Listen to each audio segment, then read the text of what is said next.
안녕하세요. 저는 4개월 전 첫째 아들을 출산하고 현재 육아휴직 겸 산후조리로 집에서 쉬고 있는 33 여자입니다. 제가 딱히 노사는 아니라고 생각하나 어릴 적부터 극심한 빈혈에 몸이 약해 빠졌다는 소리를 달고 살았어서 첫 아이를 가지며 몸 걱정을 정말 많이 했어요. 다행히 걱정했던 것과는 달리 아이는 건강하게 잘 태어났지만 중간에 한두 번 발육장애가 의심된다며 큰 병원 가보란 소리도 들었었고 머리가 위쪽에 있어서 결국 여가 상태라 제가 제왕절개를 하고 아이를 낳았답니다. 뭔가 임신하고 내내 제 걱정이 아니라 우리 아이 걱정으로 한 번도 맘 편하게 팔자 늘어지게 지내본 적이 없을 정도였어요. 그렇다 보니 육아휴직도 남들보다 빠르게 임신을 했다는 거 알고서 한 달도 안 되어 육아휴직을 결심했고, 그로부터 4달도 안 되어 임수인계만 끝나고 바로 육아휴직을 신청했어요. 대기업을 다니고 있었고 복지가 좋은 회사이긴 했지만 육아휴직을 1년 정도 쓴다는 게 결코 쉬운 일이 절대 아니었는데 그때는 오로지 제 머릿속에 아이 생각밖에 없었던 것 같습니다. 결혼을 29에 했는데 결혼과 동시에 아이를 너무나도 원했었던 시댁 어른들과 남편, 그리고 덩달아 옆에서 조급해하니까 저조차도 아이가 정말 필요하구나 싶기도 했고, 또 나중에 가서는 제가 더 아이를 가지고 싶어 안달나 했었죠. 그렇게 모두가 염원하고 기다리기만 했던 아이가 고맙게도 더 늦기 전에 찾아와 주었고, 이 아이를 내가 몸 관리를 못해 잃으면 안 된다는 생각에 처음부터 긴장을 바짝 하고 뱃속 아이 케어를 했습니다. 이른 육아휴직이었기 때문에 아이를 낳고 나서는 누가 얘를 키워줘야 할까 잠시 걱정도 했으나 올해부터는 부부가 공동으로 육아휴직을 쓸 수도 있고 남편도 공기업을 다니는지라 육아휴직을 쓰는 게 수월해서 번갈아 휴직을 내며 아이를 키워내기로 했죠. 직장을 다니면서 한국 사회에서는 여전히 육아휴직을 쓴다는 것 자체가 결코 만만한 일도 아니었고 공백기 동안 나의 커리어가 무너져 간다는 것을 어느 정도 감수해야 했는데 남편도 흔쾌히 육아휴직을 쓰고 아이를 키우겠다고 먼저 말을 해줘서 내심 마음속 짐을 한 번 덜어낸 듯한 기분이었죠. 그렇게 아이를 가진 후 저는 두문분출하며 집안에서 시간을 보냈습니다. 임신을 한 당시에는 코로나가 우리나라에 퍼지기 직전이었지만 왜인지 임신 초기라며 밖에서 오래 걷거나 무리하는 것에 겁이 났었거든요.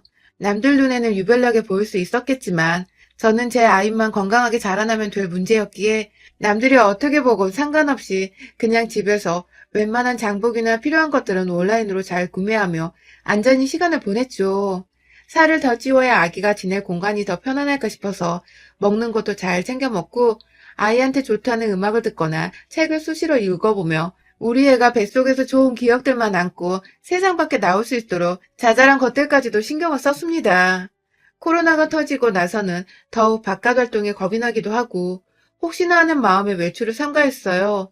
늘 출퇴근을 해야 해서 어쩔 수 없이 사람들 틈에서 어울려야 했던 남편마저도 혹여나 하는 마음에 자신이 먼저 시댁에서 출퇴근을 당분간 하겠다며 아이랑 안전히 둘이 머무르라고 해서 저도 알겠다고 했고요.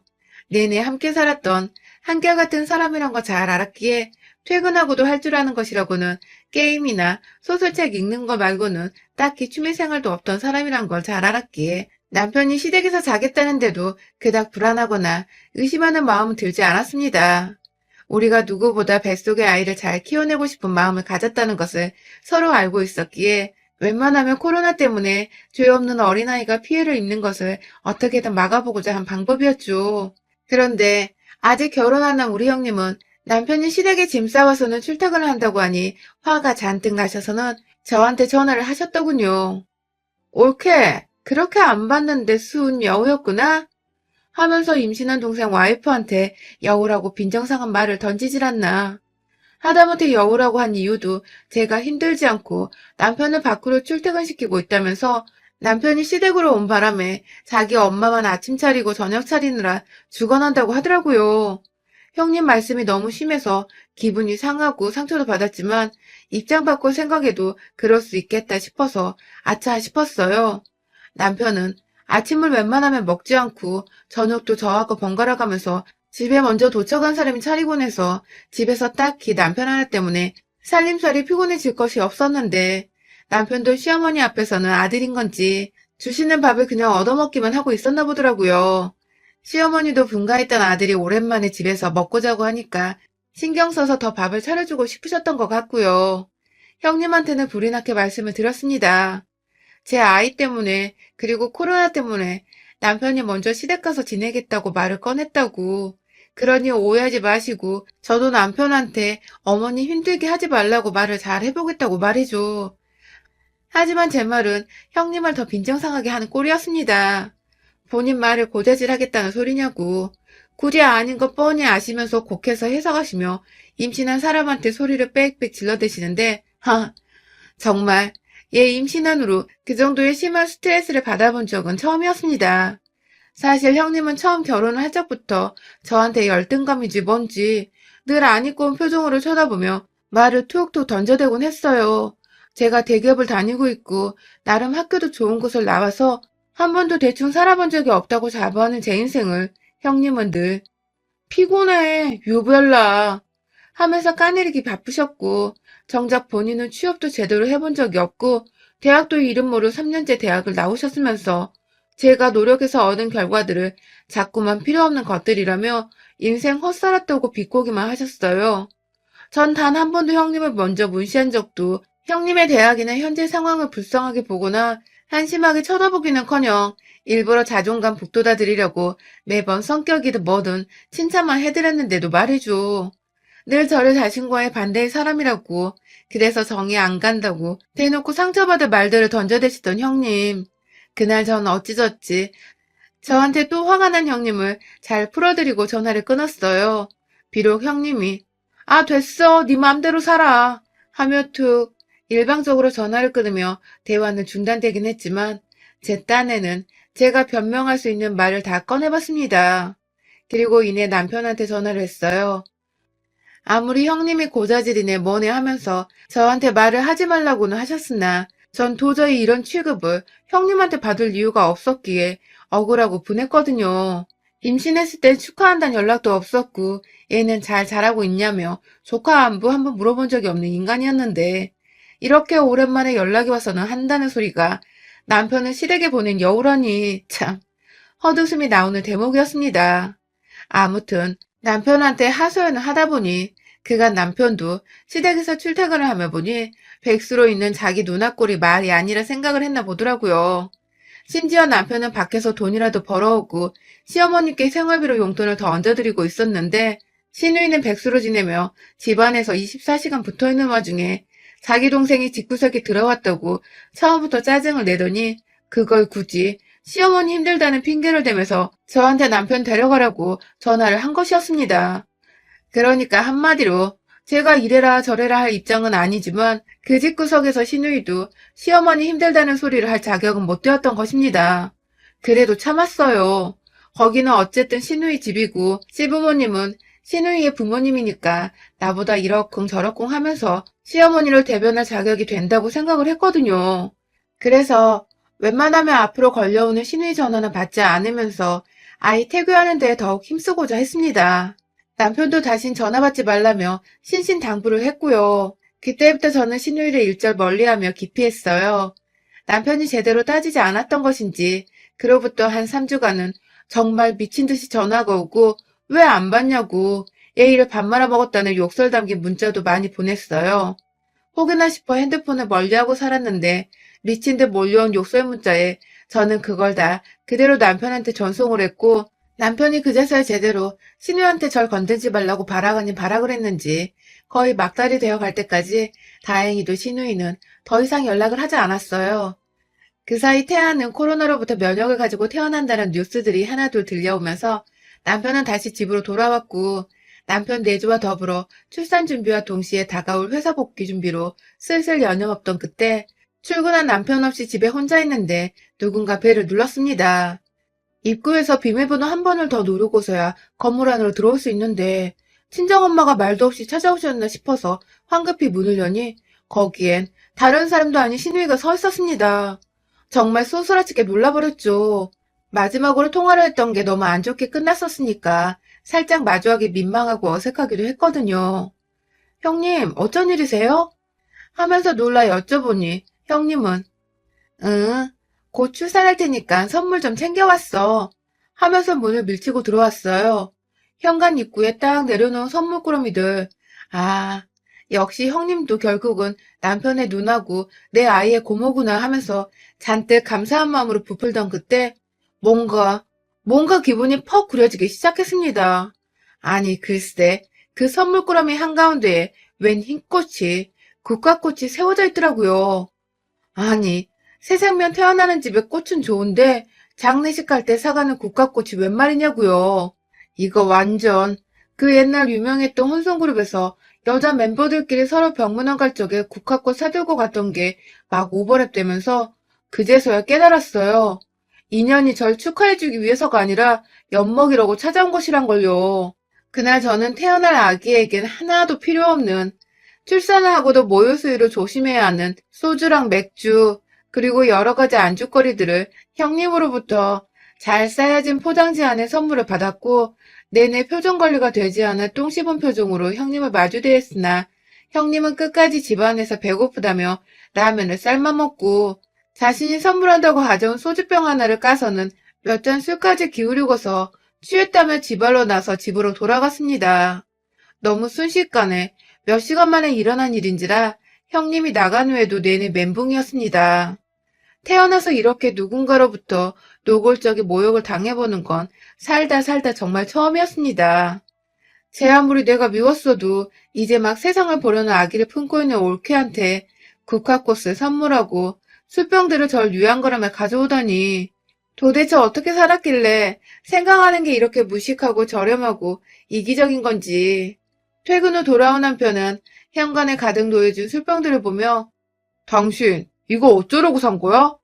하며 기절초풍을 했고 저는 제 손으로 불에 태운 국화꽃다발을 남편에게 보여주며 말했어요. 네 누나한테 가서 물어봐. 라고 말이죠. 그날 남편은 퇴근해서 집안에 제대로 발을 들이지도 못한 채 빠귀차선한 시댁으로 달려갔고 시댁 가는데 딱 30분 정도 차로 걸리는데 왕복으로 오고 간 시간까지 합쳐서 2시간 후에 다시 집으로 돌아왔어요. 씩씩거리며 돌아온 남편의 말을 들어보니 자신이 가서 누나 싸대기를 확 갈겨주고 왔다더군요. 왜인지 통쾌한데 한편으론 굉장히 불편했어요. 시댁에서 자식들끼리 몸싸움이 일어났으니 제가 나중에 시부모님 얼굴을 어찌 봐야 하나 싶어서 살짝 골 때리더군요. 그럼에도 내 자식한테 국화꽃 선물한 신우이가 제대로 혼쭐이 났을 거라 생각이 들어 그날 하루 종일 마음이 무겁고 서러웠는데 조금은 내려놓을 수 있었어요. 그렇다고 두 다리 뻗고 편히 자지는 못했고요. 그렇게 몇 번의 형님과의 시비가 붙어버린 후 저는 다행히 순산을 했고 곧이어 약간의 산후조리를 거치고 곧 복귀해야 할 회사를 생각하며 몸 관리도 나름 열심히 했고 동시에 육아 팁을 남편에게 마구 전수하면서 저 없는 동안 남편이 아이를 잘 케어할 수 있도록 하는 데 집중을 하고 있었죠. 그토록 원하던 손주여서 그런지 시부모님과 저희 부모님 할 것 없이 모두들 시도 때도 없이 저희 집에 오셨고 코로나로 늘 조심스러워 마음에 잘 내키진 않았지만 막상 이리도 좋아해주는 나이 드신 부모님께 아이를 안 보여주는 건 너무 가혹한 짓인 것 같아서 최대한 조심스럽게 아이도 보여드리며 잘 지내오고 있었습니다. 오히려 집안에 아이가 생겨서 양가에서 모두 웃음과 기분 좋은 관심이 끊이질 않았어요. 하지만 그런 화목함을 깨버리는 불청객이 하나 있었습니다. 명불허전 저희 형님이셨죠. 애가 태어났지만 이전에 껄끄러운 일들 때문인지 형님은 흔한 축하 연락도 없으셨고 코로나로 병원에 미처 못 오시고 내내 집에서 기다리시다가 시부모님이 아이를 보러 처음 저희 집으로 오셨을 때에도 형님은 옆에 안 계셨어요. 시어머님은 대충 형님이 바쁘다며 핑계를 대며 넘어가려 하셨지만 저는 다 알 수 있었죠. 형님이 내가 껄끄러워서 못 오시는구나 하고 말이죠. 뭐 제대로 된 사과도 받지 않았었기 때문에 안 보이는 게 오히려 나을 수 있다며 별로 신경을 쓰지 않았는데 지난 12월 연말 평일에 남편이 또 출근하고 없는 사이에 형님이 우리 집에 무작정 찾아왔어요. 마치 저번에 국화꽃을 들고 와 저를 엿먹였던 것처럼 이번에도 뭘 어떻게 엿먹여보려는 건지 손에 한가득 보따리를 싸우셨더라고요. 내심 겁도 나고 이걸 도대체 문을 열어줘야 하나 말아야 하나 문 앞에서 미친 척하며 고민하던 그때 아이가 밖에서 하도 문을 두드려대니 잠에서 깨버렸는지 와락 울어버리기 시작했습니다. 그 바람에 저는 아이가 있는 방으로 달려가 아이를 안고 밖에서 형님은 제가 집안에 있는 걸 단번에 알아채시고는 제 핸드폰으로 문자 하나를 보내셨어요. 더 기다리게 하면 문 따고 들어간다? 라고 말이죠. 정말 이 문자를 받는 게 이게 뭐라고 그리 식은땀이 나고 무서운지 당장 그 문자를 남편한테 재전송하고서는 억지로 문을 열어줬어요. 아이는 제품에서 여전히 울고 있고 형님은 인상을 팍 쓴 채 늦게 문을 열어준다며 투덜대고서 집 안으로 들어오는데 기분이 나쁜 건 둘째치고 재수 밥 말아 먹었는데 역 같더라고요. 무례한 것도 한두 번이야죠. 그렇게 들어와서는 하루 종일 애기 달래다가 애기 자면 그제서야 쫓기듯이 밥을 먹고 애기 옷 빨고 혹여나 먼지 쌓일까 집 청소를 하고 다가올 출근 준비를 하느라 직장 상사한테 연락해서 미리 받아놓은 지난 연말 보고서와 새해 사업 보고서까지 하나 둘 찬찬히 훑어보며 나름 쉬는 시간 한 번 없이 내내 머리 쓰고 몸 쓰고 있었는데 마음이 심란하다 못해 복직을 하는 게 맞는지 아닌지도 모르겠던 불안정하던 때에 형님은 무작정 저한테 집에서 놀고 먹고 진짜 팔자 좋다. 그치? 남자 잘 만났지? 하면서 지동생 잘났다는 말만 되풀이할 뿐 같이 돈 벌어오는 저에 대한 칭찬도 없고 애기 낳고 고생했다는 격려의 말도 없고 참 그지 같더군요. 그런데 더 문제는 이번에 형님이 가져온 보따리 안에 또다시 술병이 한가득 놓여 있었던 것입니다. 모유수로 술은 입도 못 대고 있었는데 조그만 애가 술맛을 알겠냐며 그냥 함께 술 마시고 회푸나 풀자고 태연히 소주 한 병을 따던 형님은 급기야 지난날 국화꽃을 언급하면서 너 설마 그때 내가 국화꽃 사왔다고 지금까지 삐져있는 거야? 그거 조카한테 주는 거 아니야. 너한테 준 거였지. 하면서 이걸 핑계라며 씨부를 대더군요. 내 아이한테 주든 나한테 주든 살아있는 사람한테 주고라는 듯 국화꽃을 건네준 게 자랑이냐고요.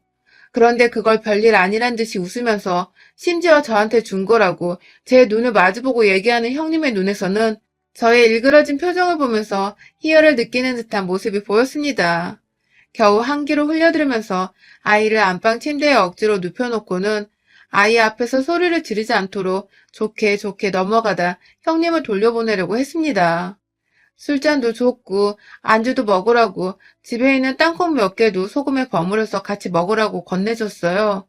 그리고 정중하게 내 아이가 아직 어려서 모유에 신경 많이 쓰고 있다고 그래서 술은 마시고 싶지 않다고 이해해달라는 말을 했죠. 하지만 제 말을 한 귀로 흘리는 건지 귓등으로도 안 듣던 형님은 이내 술 두어 잔을 마시고 나서는 멀쩡한 자세로 서서는 저를 향해 다가오더니 글쎄 손으로 제 입을 억지로 벌리면서 소주병을 부려 하는 게 아니겠어요? 이쯤 되니 애엄마한테 싸우자고 시비를 걸어온 게 분명하다 싶었습니다. 다른 것도 아니고 내가 분명 내 아이 때문에 술은 입에도 안 대고 싶다고 말을 했는데도 불구하고 술에 취하지도 않은 맨정신으로 아무렇지 않게 제 입으로 술을 쳐넣으려고 한 형님을 이번만큼은 그냥 고분고분히 넘겨 지나칠 수가 없었습니다. 엄마가 되면 천하무적이 된다고 하잖아요. 전 내내 출산을 하고도 힘이 빠지고 잠도 자꾸 오는 게 늘 힘에 부쳤는데 그 순간 처음으로 제가 천하무적이 된 기분이 들었어요.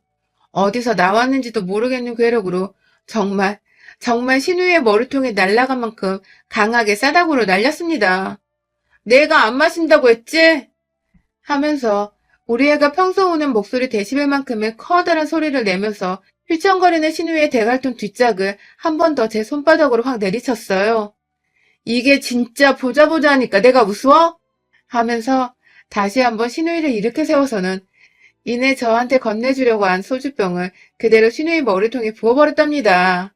알코올 16도짜리 그 술을 콸콸콸 머리카락 위에 부어버리며 아주 흠뻑 머리를 헹궈버렸어요. 그도 모자라 분이 안 풀려 신우이가 사온 술들을 모두 뚜껑을 열어 머리카락이고 몸이고 여기저기 퍼부어버리며 너나 마시라고 고래고래 고함을 질러댔어요. 그리고는 샤워도 안 시키고 그냥 집 밖으로 내쫓았습니다. 알코올로 눈도 못 뜨던 형님은 제가 끌어내니 질질 따라 끌려오더라고요. 급기야 신발을 신겨주니 고맙다는 말을 하면서 착착 신발 착용까지 하고는 그 난장판이 된 꼴로 현관 밖으로 제 발길질에 미끄러 넘어졌어요. 너 다시 한번 오기만 해봐. 그땐 니네 집으로 쳐들어가서 소주나발을 불어버린다. 하고는 문을 쾅 닫았습니다. 남은 소주들이야 뭐 남편이 퇴근 후 홀짝홀짝 먹어도 되고 저 모유수유 끝날 때까지 가지고 있다가 마시면 되니 형님을 양껏 패고 난 후에 생각을 해보니 오히려 고맙더군요. 형님은 밖에서 자기 몸에서 풍기는 소주 냄새로 어찌 집에 가야 할지 모르겠었는지 한참 일어서지도 않고 제자리에 앉아있더군요. 콜택시 좀 불러달라고 외치다가 건너편 집에서 술 취한 취객인 줄 알고 조용히 좀 하라고 아주머니가 항의를 하자 꿀먹은 벙어리 마냥 입을 꾹 다물고 앉아있더니 모든 걸 체념한 듯 일어나서는 혼자 유유히 사라졌죠. 집안에 소주 냄새가 너무 역하게 나서 급하게 환기를 하고 여기저기 청소를 하고 나니 집안은 생각보다 알코올의 도움으로 무진장 깨끗하게 소독이 되었답니다. 왜인지 보다 청결해지고 잡내까지 사라진 집안에서 제 기분은 그 어느 때보다 최상으로 업이 되어 콧노래까지 절로 나왔어요. 국화꽃 가져왔을 때 확 머리카락을 꽃이랑 같이 불태워버리고 싶어 내내 후회하고 그날 그냥 집으로 돌려보낸 거 아쉬워했는데 이렇게 또 뻘짓을 먼저 해준 덕에 제가 제대로 복수를 해본 것 같아서 너무너무 통쾌하더라고요. 그 사이 내내 자기 누나한테 또 뭔 짓을 당했을까봐 걱정된다고 문자와 부재중 전화를 남긴 남편에게 당장 방금 있었던 상황을 설명하며 너네 누나 때려서 미안하다고 했더니 남편은 오히려 자신이 제대로 해결 못한 걸 해결해줘서 고맙다며 늘 짐짝 같고 가정에 회방만 놓던 누나였다고 계속해서 저한테 고맙다고만 했죠. 그리고 저는 다시 한번 다짐을 했습니다. 이 집 구석에서 나와 내 아이, 그리고 내 남편의 가정에 회방을 놓는 인간은 그게 아무리 시누이라 하더라도 절대로 그냥 넘기지 않고 소주나발을 불어서라도 제대로 홍군형을 내주겠다고 말이죠. 또라이를 대하는 방법 중 가장 효과적인 방법은 나도 또라이가 되는 것일 테니까요. 여러분의 생각은 댓글로 남겨주세요. 오늘도 시청해주셔서 정말 감사합니다.